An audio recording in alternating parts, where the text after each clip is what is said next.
Bonjour à tous et bienvenue dans ce webinaire de Very Use Company. Avant de commencer ce webinaire, je vais vous rappeler les règles d'organisation. Donc vous serez euh, euh, en muet tout le long du webinaire. En cas de question, vous pouvez utiliser la section de questions de l'application pour poser vos questions. On y répondra en fin de séance. Et ce webinaire est enregistré, donc vous aurez accès au lien du webinaire quelques jours après l'événement, durant la semaine prochaine. Très bien, alors le thème d'aujourd'hui, c'est Linkosi Guide to Writing Requirements, et je vous propose de découvrir notre nouvel assistant digital pour aider les organisations, les ingénieurs système à vérifier leurs exigences et les rédacteurs à rédiger leurs exigences dans leurs outils de travail. Donc avant de rentrer dans le sujet, je vais rapidement introduire The Use Company en quelques mots. Ensuite, vous présenter l'approche générale euh, vis-à-vis de Linkosi Guide to Writing Requirements avec une introduction préalable. On parlera ensuite de l'assistance pour la révision de la qualité des exigences et la même chose pour la partie rédaction.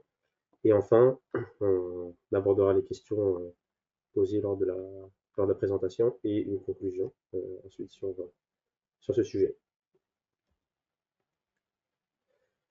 Alors, pour commencer, donc, Darius Company propose des solutions spécialisées dans l'application des technologies sémantiques, donc, notamment le NLP, Natural Language Processing, et l'intelligence artificielle pour améliorer la digitalisation des process d'ingénierie système.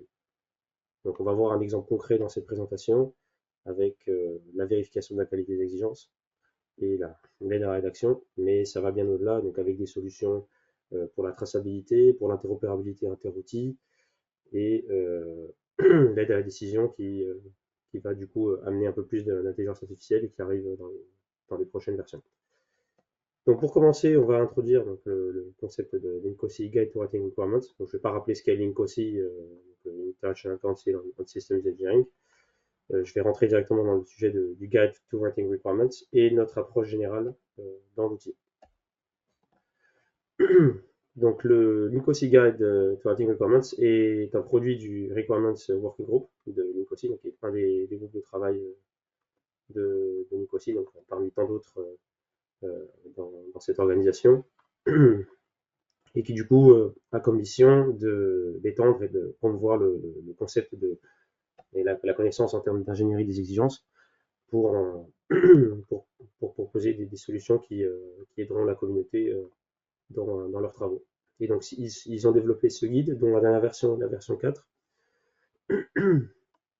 publiée en juillet 2023.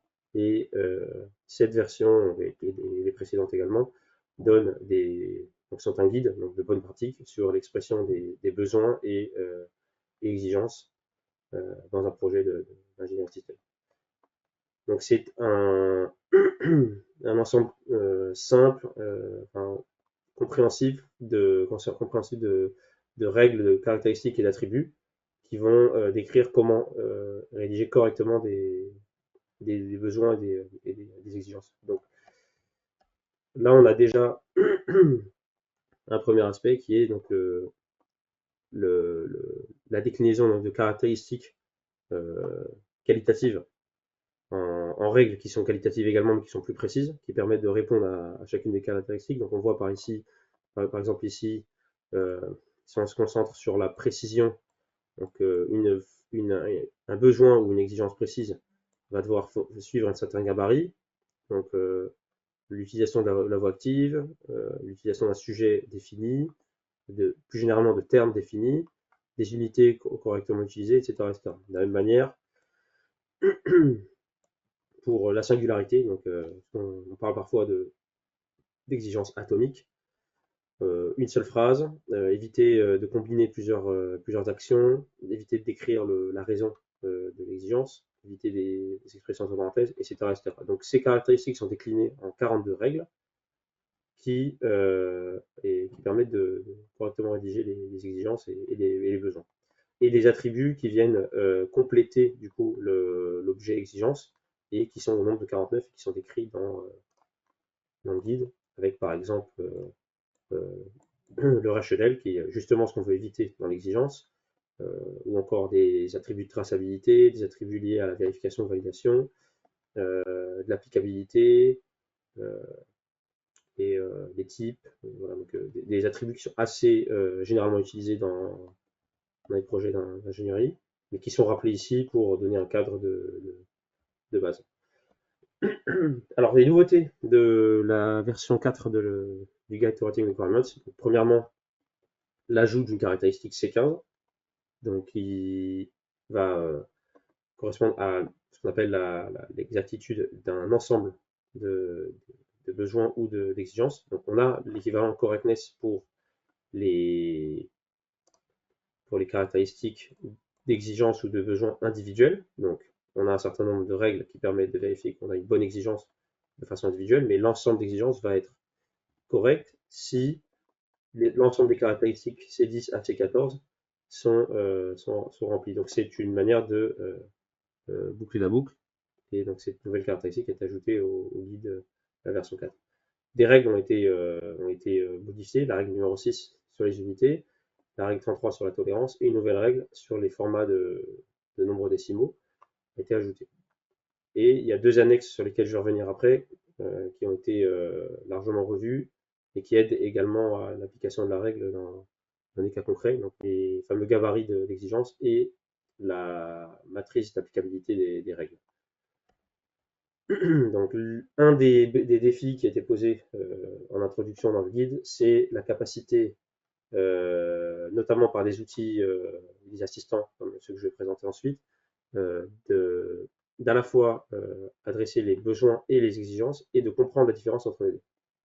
Donc, de matérialiser ce que va être un besoin et ce que va être une exigence. Donc, un des atouts des gabarits, c'est justement de définir comment je vais rédiger correctement mon exigence. Donc, là, on a différentes arborescences pour décrire les différentes manières de décrire une condition, une action ou une contrainte.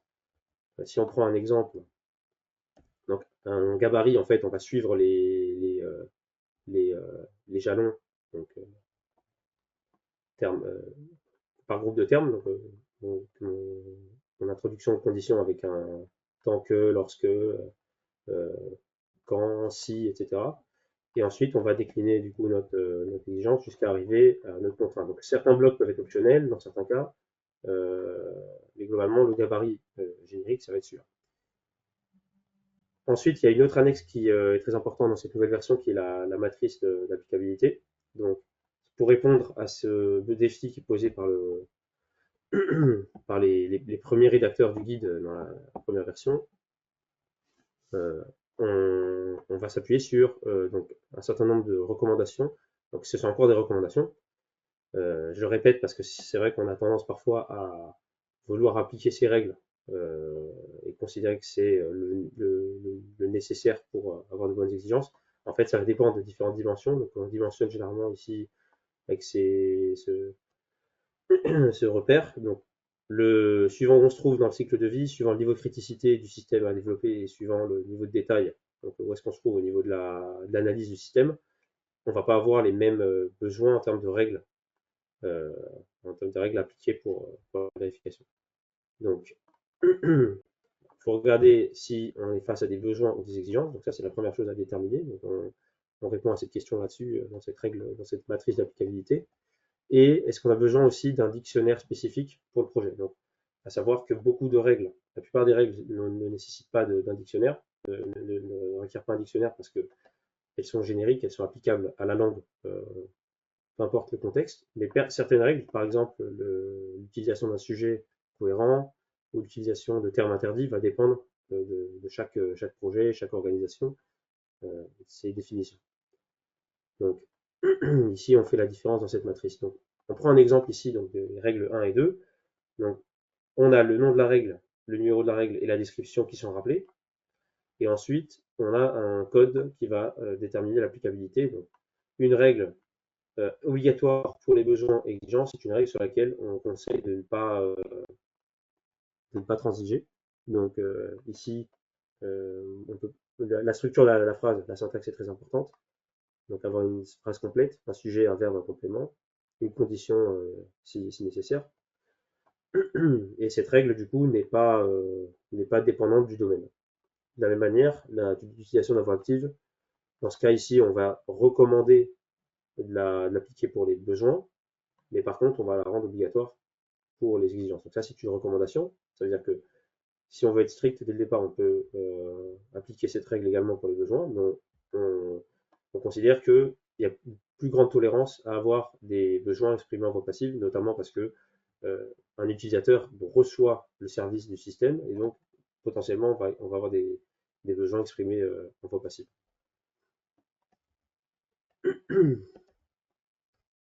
Donc, si vous avez besoin de vous informer un peu plus sur le sujet, il y a donc un webinaire dédié à ces évolutions, donc la version 4 du Guide to Writing Requirements. Et donc, ce que je vais faire maintenant, c'est vous présenter du coup nos assistants, donc notre assistant ou nos assistants, tout dépend de comment on considère euh, la, comment on considère la,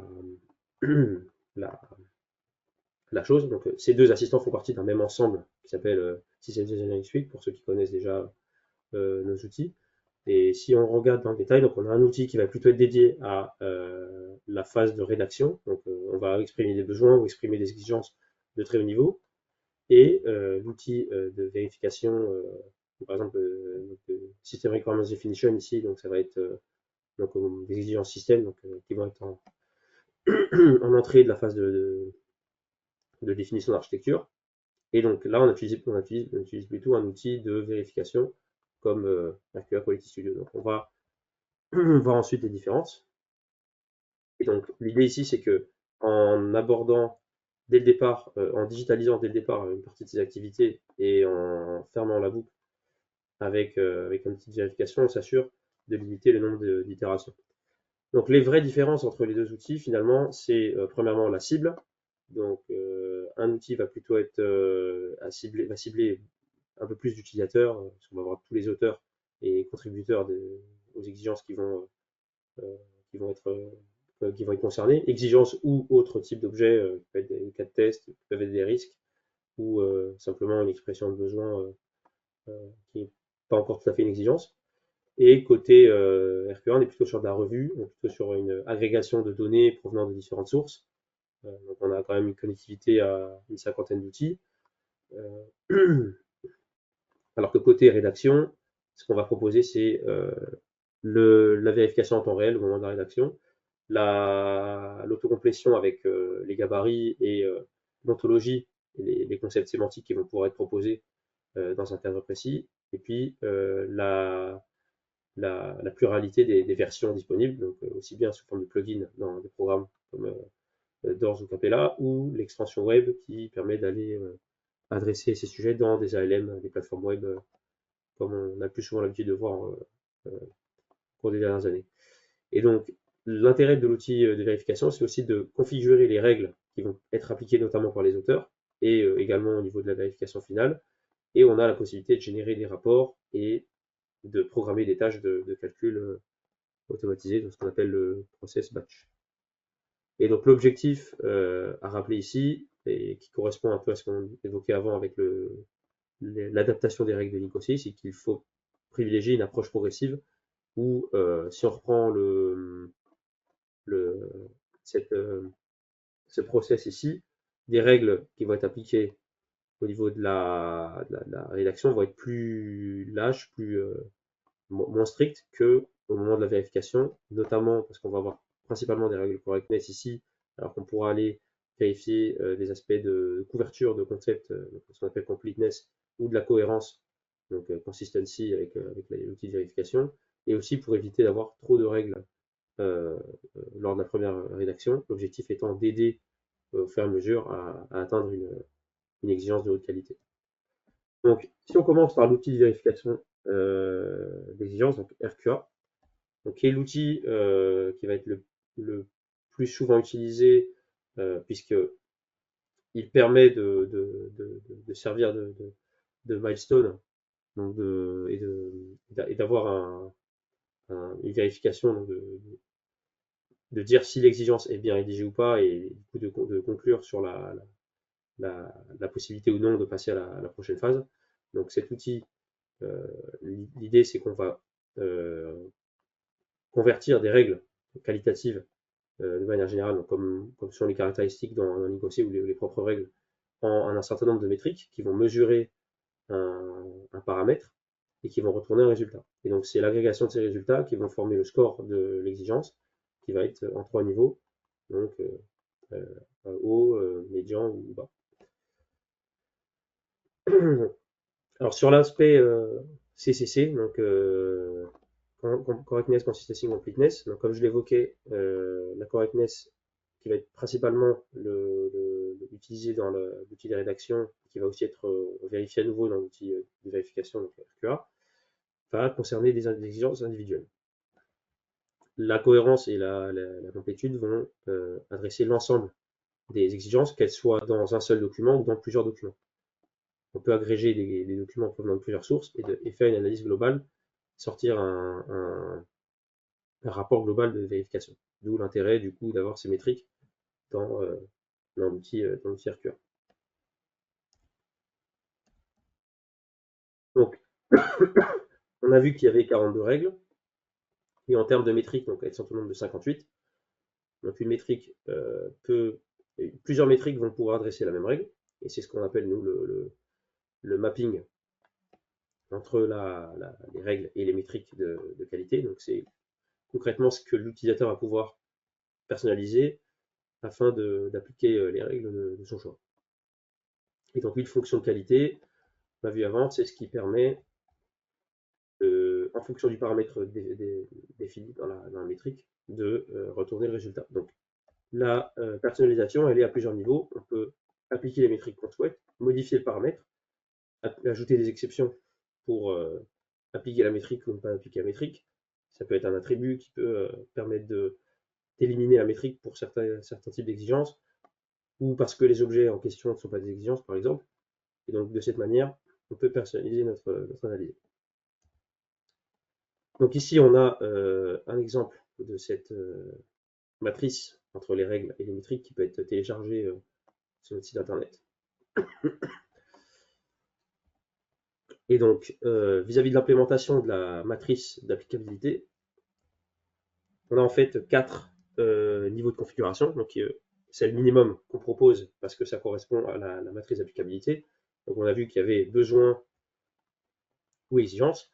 Et ensuite, des métriques qui sont multidomaines ou qui sont spécifiques au domaine. Donc, j'évoquais par exemple l'utilisation d'un sujet précis, l'utilisation d'un vocabulaire précis dans le cadre d'un projet. Et donc ça, c'est le minimum de configuration qu'on propose, qui correspond à l'implémentation de la matrice. Derrière, on peut avoir autant de configurations qu'on souhaite. On peut ajouter, donc sur l'espace en 3 dimensions que j'évoquais juste avant, on peut ajouter par exemple des métriques pour des exigences utilisateurs, des métriques pour des exigences software, des métriques pour des exigences système qui vont peut-être avoir des différences au niveau de la syntaxe qu'on va attendre, et donc des règles qu'on va appliquer. Donc ça peut donner naissance finalement à différents niveaux de qualité dans le cadre de l'approche progressive que j'évoquais en introduction. Donc on va pouvoir y accéder, les modifier selon le besoin, donc activer, désactiver des métriques, et modifier si besoin les métriques de qualité. Donc je vais vous proposer maintenant donc, de faire un tour d'horizon donc, dans l'outil RQA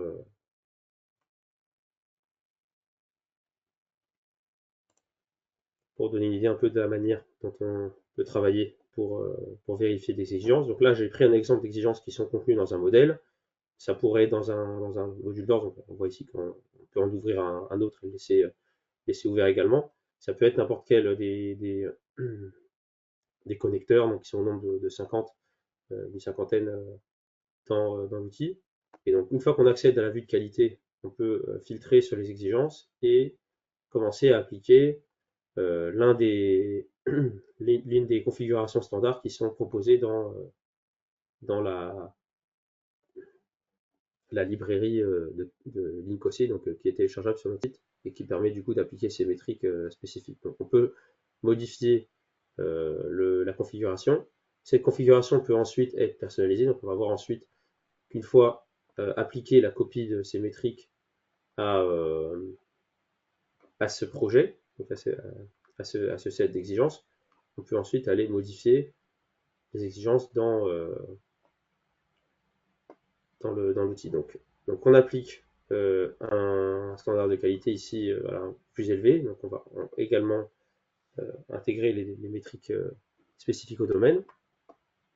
Donc là on accède à l'ensemble des métriques et on peut par exemple retirer la métrique sur les parenthèses, si je considère que dans mon cas elles vont permettre par exemple d'introduire des triggers ou simplement parce que je veux laisser la possibilité pour les utilisateurs au moins à ce moment-là de préciser un peu plus et ensuite de voir comment on peut réécrire les exigences. On peut le faire sur d'autres métriques, donc là l'idée c'est de le faire sur quelques exemples. Les termes de solution, étant donné que je vais être sur des exigences d'architecture logique, il se peut que j'ai des termes de solution qui soient assimilables à des solutions qui soient détectées, notamment les sujets, si j'ai des composants logiques qui commencent à arriver sur le vocabulaire de la solution. C'est juste des exemples parmi d'autres. L'idée, c'est de montrer qu'on peut personnaliser ces métriques. Donc ensuite, on peut lancer une analyse de qualité et analyser du coup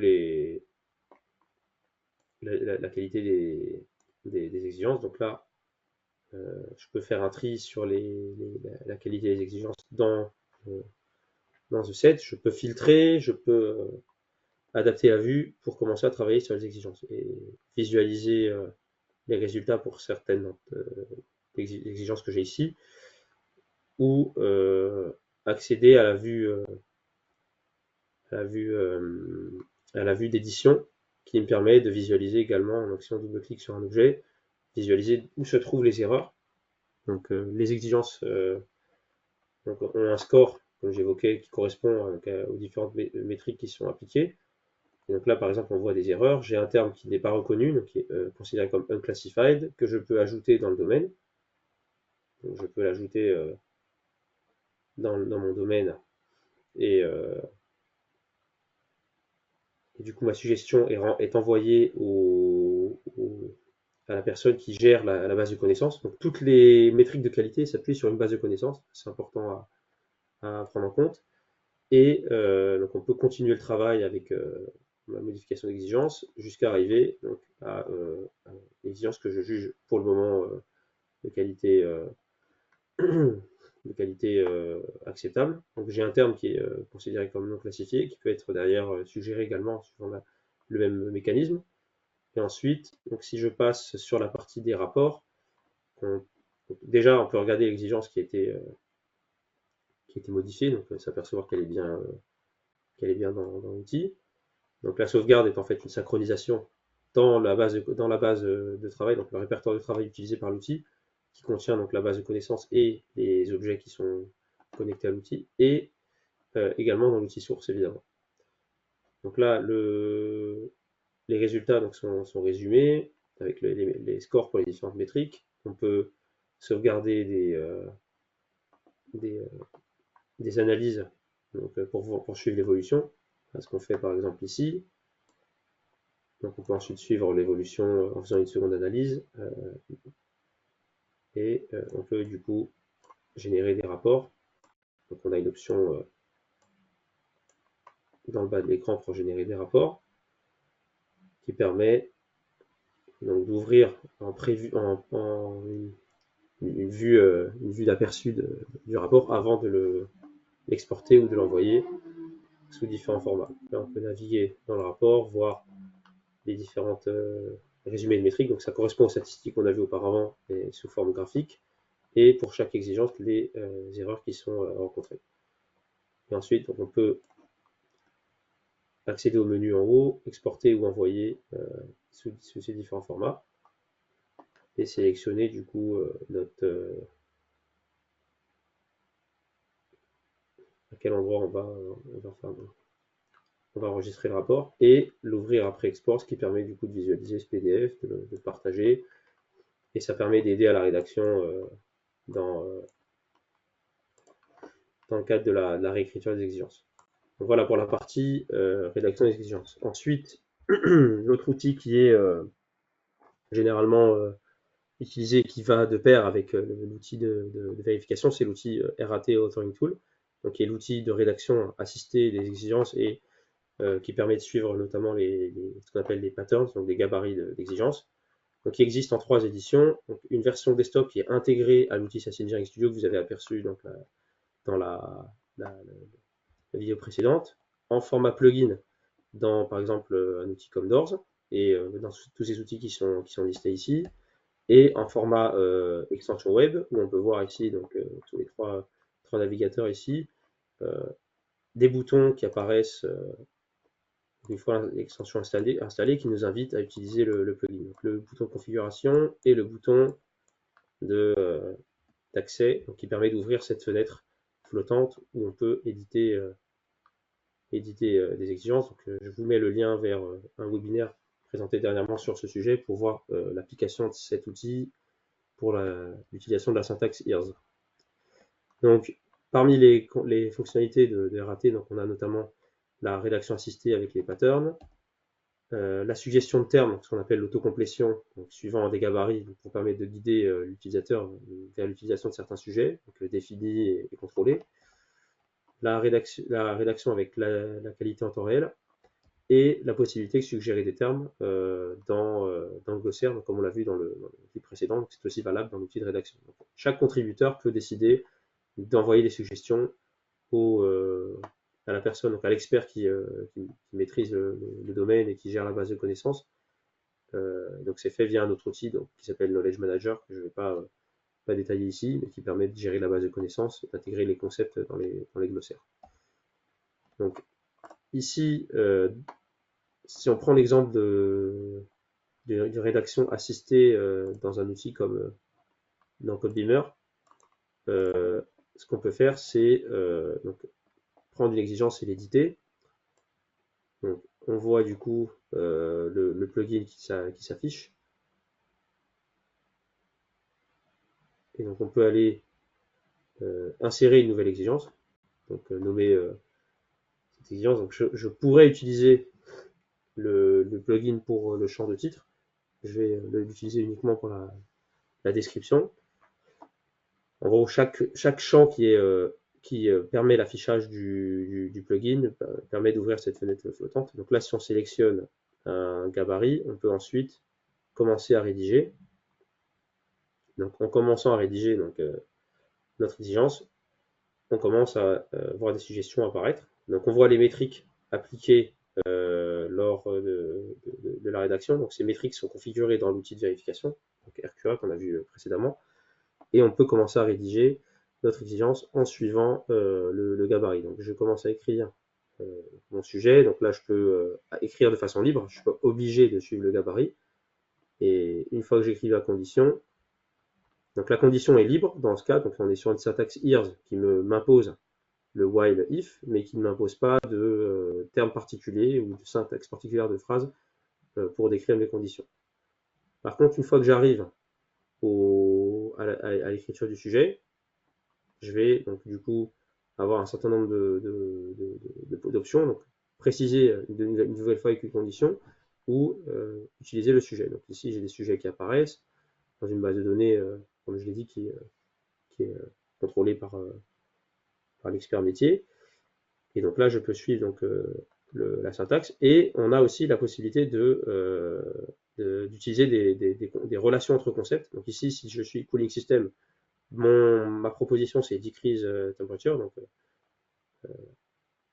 qui est la fonction principale de ce système. Donc je peux utiliser des liens d'allocation de fonctions dans un modèle pour proposer les fonctions correspondantes. Donc là, un exemple simple qui peut être décliné sur des modèles plus complexes. Et donc là, dans le cadre de heating system, on propose increase temperature puisque c'est la fonction associée à ce sous-système. Donc voilà pour la partie rédaction, donc, qui est un outil qui est beaucoup plus simple à prendre en main, comme je disais, va concerner un plus grand nombre d'utilisateurs et qui permet, dès la première rédaction, d'avoir un certain nombre d'aides, de guides pour atteindre une meilleure qualité. Donc, je ne sais pas si vous avez des questions vis-à-vis de la présentation. Donc, en attendant, je vous laisse encore quelques secondes pour proposer des questions donc, sur le canal, donc sur la section des questions. Entre-temps, je vous informe du prochain webinaire qui est présenté en septembre, donc sur le modèle zigzag entre exigence et modèle. Donc, un webinaire qui va présenter du coup cette approche qui est réalisée de façon itérative, qui permet du coup le transfert entre outils de gestion d'exigence et MBSE pour faciliter la traçabilité et l'idée de montrer comment les outils de la suite peuvent permettre de faciliter l'interopérabilité et la traçabilité entre ces deux mondes. Donc les dates pour ce webinaire, le 10 et le 12 septembre donc 2024 à la rentrée, et donc le lien vers la section des webinaires ici, l'inscription sera ouverte prochainement. Donc vous pourrez suivre ce lien pour voir la page d'inscription au prochain webinaire. Donc, a priori, il n'y a pas de questions. Je vois qu'on est un petit peu en retard. Donc, si vous avez des questions suite à la présentation, n'hésitez pas à nous contacter. Je vous donne quelques infos pour aller plus loin donc, sur notre site internet, donc reuscompany.com. On a également la section des webinaires et les différentes ressources.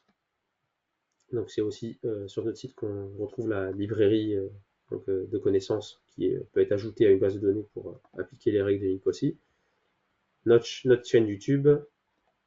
Et bien sûr, si vous avez des questions précises, vous pouvez me contacter donc, à cette adresse. Et donc il y a aussi la possibilité pour aller plus loin, donc demander des réunions via notre site. Et voilà, je vous souhaite une très bonne journée et à bientôt. Merci.